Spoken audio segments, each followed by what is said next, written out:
I grew up as the forgotten brother in our wealthy family. While Aaron became the golden child excelling at everything he touched, I was the disappointment, the one whose achievements were never quite enough.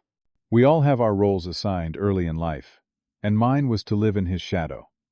Never did I imagine he would hire someone to investigate me, to document my failures. It was the ultimate betrayal from my own blood. But sometimes, life takes unexpected turns. Before I dive into this story, where are you watching from today? If you have ever been underestimated by your family, hit that like button and subscribe to let me know I am not alone. Growing up in our affluent Boston suburb, the contrast between my brother Aaron and me could not have been more stark. Our father, Dr. James Hawkins, was a renowned cardiovascular surgeon whose name appeared in medical journals and whose schedule was always packed with speaking engagements. My mother, Catherine, was equally accomplished as a corporate attorney who represented some of the biggest companies in Massachusetts. They created a household where excellence was not just expected, but demanded. From the very beginning, Aaron fit perfectly into their vision. He was born with that natural charisma that drew people to him, the kind of kid who seemed to excel at everything without even trying. By age 10, he was already captain of the youth soccer team and earning straight, as in the gifted program. His science projects won state competitions, and coaches from different sports would call our home, trying to recruit him. Aaron was the golden child bathed in constant praise and attention. I, on the other hand, was different. While Aaron thrived in competitive environments, I preferred collaborative ones. Where he excelled at memorization and standardized tests, I was better at creative problem solving. These differences might have been complementary in a different family, but in ours they marked me as the lesser son. "Why cannot you be more like your brother?" became the soundtrack of my childhood. When Aaron brought home a perfect report card, our father would take him to an expensive dinner. When I brought home mostly A's and 1B, the B became the only topic of conversation for a week. There was this one time when I was 12 that still burns in my memory. I had spent months building a complex computer program that could compose simple music, something I was incredibly proud of. The same week I finished it, Aaron won the regional tennis championship. At the family dinner that Friday, my parents presented Aaron with a brand new professional racket in front of our grandparents and aunts and uncles. Everyone took turns congratulating him. When I tried to share my programming achievement, my father cut me off with, "Not now, Jeremy. This is Aaron's moment." There never seemed to be a Jeremy's moment. As teenagers, the gap between us only widened. Aaron became student body president valedictorian and received a full scholarship to Yale. Meanwhile, I found my place in the computer lab with other tech enthusiasts who appreciated the skills our parents dismissed as mere hobbies. The pinnacle of our high school division came during a family foundation charity gala in our senior year. My parents had invited all their colleagues and friends, essentially everyone who mattered in our social circle. During his speech, Aaron, already accepted to Yale while I was still waiting on college responses, thanked our parents for their guidance, and then added, "And I hope someday my brother finds his path too, though it is clear which Hawkins will be," carrying on the family legacy. The room filled with awkward laughter as all eyes turned to me. In that moment, I made a silent vow to myself. I would forge my own path, far away from the constant comparisons and the shadow of the golden child. After graduating from the University of Washington with a computer science degree, not an Ivy League school which my father never let me forget, I made a decision that shocked my family. I was staying in Seattle, 3,000 miles from Boston. My parents viewed this as further evidence of my inability to compete in the real world of East Coast success. "Running away will not make you successful, Jeremy," my father said, during one of our increasingly rare phone calls. "Your brother is already making connections at top firms in Boston." What my family did not know was that I was not running away. I was running toward something. The distance gave me room to breathe, to think, and most importantly, to build. While Aaron was climbing the established ladder at a prestigious law firm, I was starting something from scratch. My first business operated out of a converted storage unit with second-hand equipment. I called it Pacific Northwest Software Solutions. But most importantly, I registered it under a separate LLC that could not be easily traced back to the Hawkins name. It was not that I was hiding. I just needed to succeed or fail on my own terms without my family's influence or judgment. Those early days were brutal. I lived in a studio apartment so small I could touch opposite walls at the same time. My diet consisted mainly of instant noodles and coffee. I worked 16-hour days, 7 days a week, developing specialized software for supply chain management that incorporated early artificial intelligence concepts. There were countless nights when I questioned everything, wondering if my father had been right all along. During one particularly difficult period when I had to let go of my only 2 employees because I could not make payroll, I nearly gave up. That was when I met Marcus, a retired tech executive who became both mentor and friend. He had built and sold 3 successful companies and saw potential in my software that even I had not fully recognized. This industry does not care about your last name or your brother's accomplishments, Marcus told me.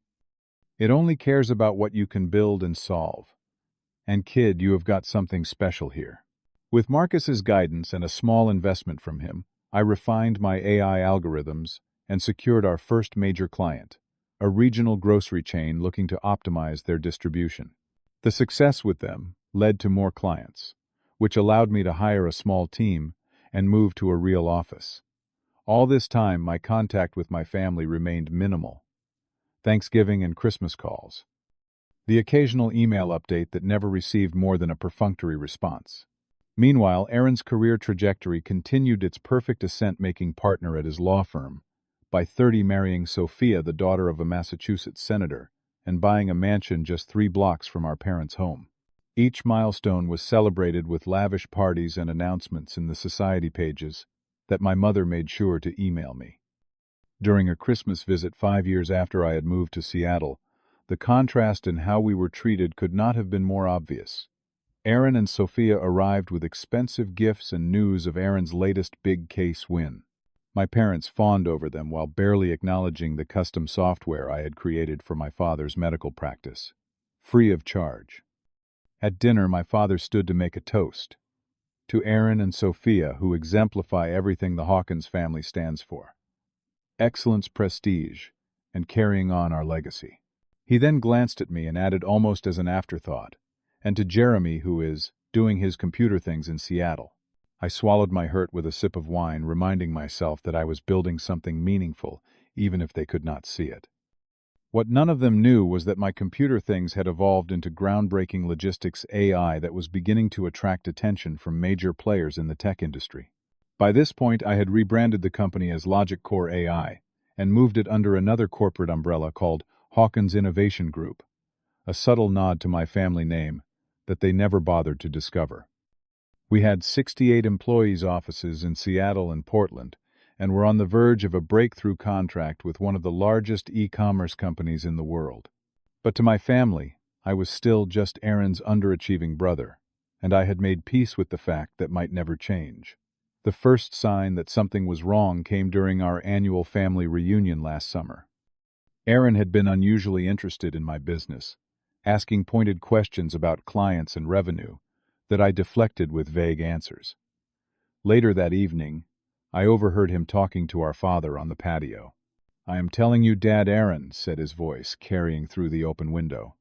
"Jeremy is probably just scraping by. Classic underachiever behavior. Move across the country, claim you are doing well, but never provide any proof. He is the family disappointment, and we all know it." Their laughter cut through me like a knife, but it was nothing new. What was new began the following week, when I noticed a black sedan following me from my office to my favorite coffee shop. 2 days later, the same car was parked outside my apartment building. Then came the strange calls to my business line, hang-ups, someone asking for employees who did not exist, or questions about services we did not offer. Our company network detected multiple sophisticated attempts to breach our security, specifically targeting my email and financial records. The breaking point came when Maria, my executive assistant, came to my office looking uncomfortable. Someone contacted me, she admitted, offering $10,000 for internal documents about the company and information about you personally. I hired Eliza, one of the best cybersecurity specialists in Seattle, who traced the hacking attempts back to a private investigation firm called Precision Inquiries based in Boston. Their digital fingerprints were all over the intrusion attempts, and through some reverse investigation of her own, Eliza found something shocking: emails between the firm and an account belonging to Aaron Hawkins. My own brother had hired private investigators to dig up dirt on me. The evidence was undeniable. Aaron had commissioned a comprehensive investigation into my business and personal life, seeking proof of what he already believed, that I was a failure. According to documents Eliza recovered, he needed this failure file to present to our grandfather, who was in declining health and finalizing updates to his will.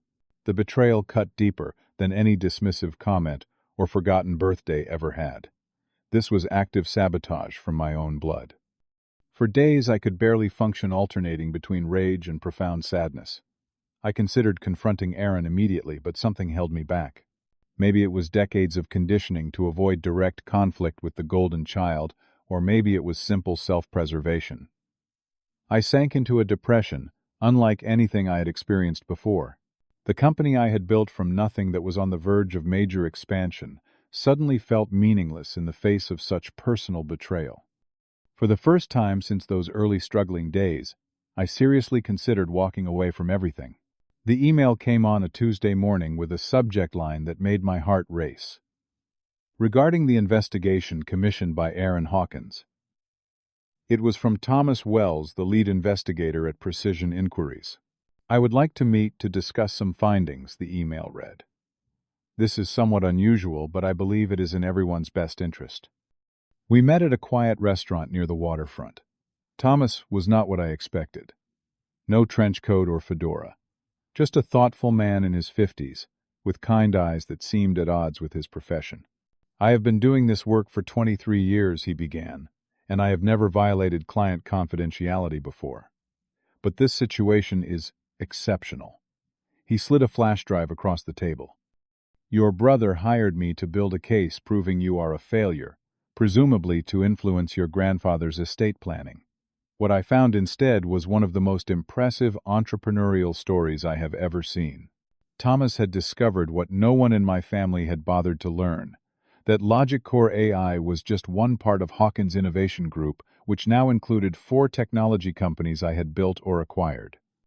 That our proprietary logistics AI was revolutionizing supply chain management across 3 industries. That we were on the verge of a $100 million valuation.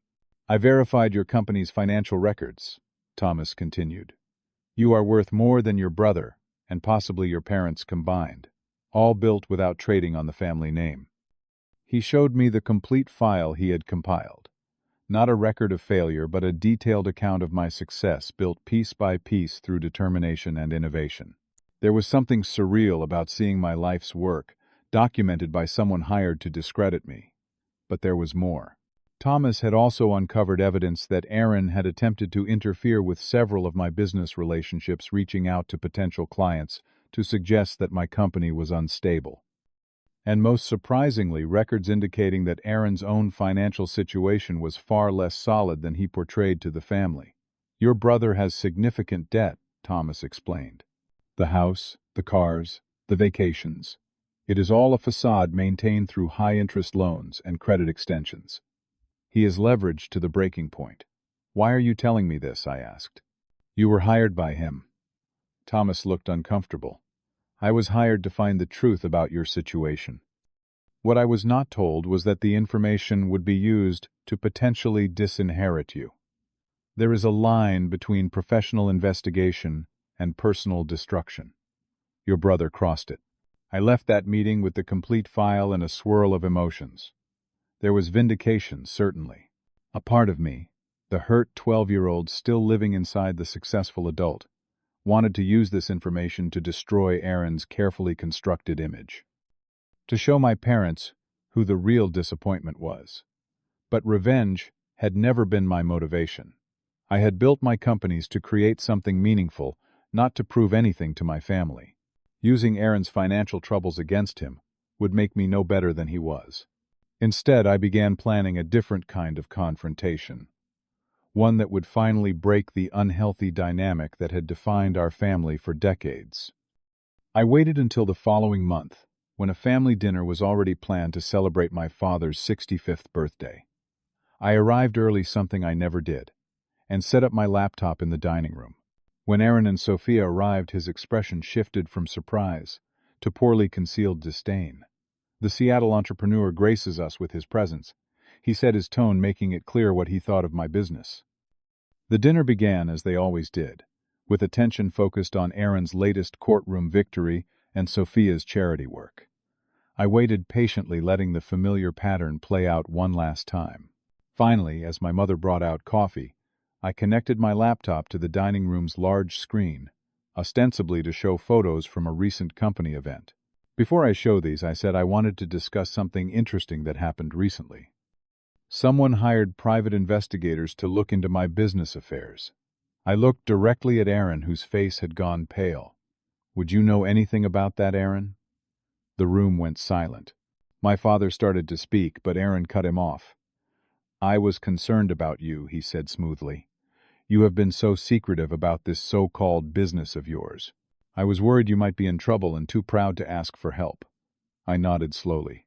That is very thoughtful. And what did your investigation uncover? I have not received a final report yet. He lied, eyes darting toward our parents. That is strange, because the lead investigator, Thomas Wells, met with me 2 weeks ago. I turned to my parents.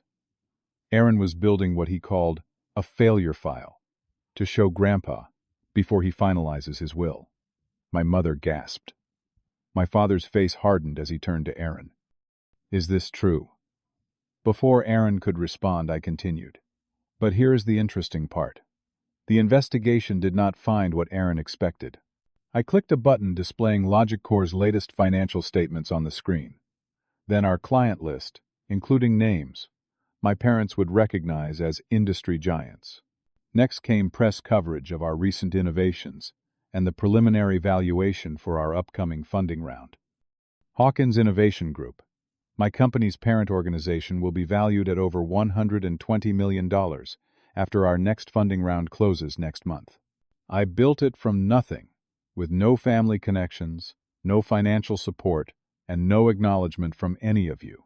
The shock on their faces would have been satisfying if it were not so sad. All these years they had been so convinced of Aaron's superiority and my mediocrity that they had never even bothered to Google my company. This is remarkable, my father stammered, staring at the screen.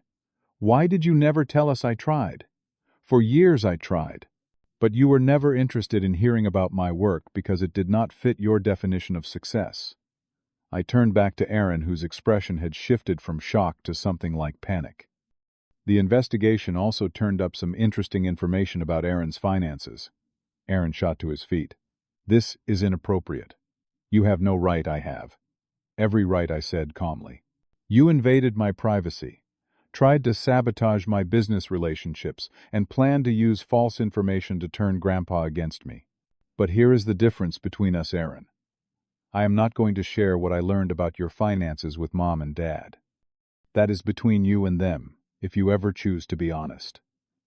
My brother sank back into his chair, deflated. My parents looked between us, clearly struggling to process this new reality where their golden child had acted so maliciously and their disappointment had built a multi-million-dollar company. I know about the loans, Aaron, I said quietly. I know about the credit card debt and the second mortgage. And I want you to know that despite everything, if you need help, I am willing to offer it. Not because we are brothers, but because it is what a decent person would do. The room fell silent again, this heaviness hanging in the air, as decades of family dynamics shifted and realigned. My mother was crying quietly. My father looked like he had aged 10 years in 10 minutes. We had no idea, my mother finally said. You never asked, I replied simply.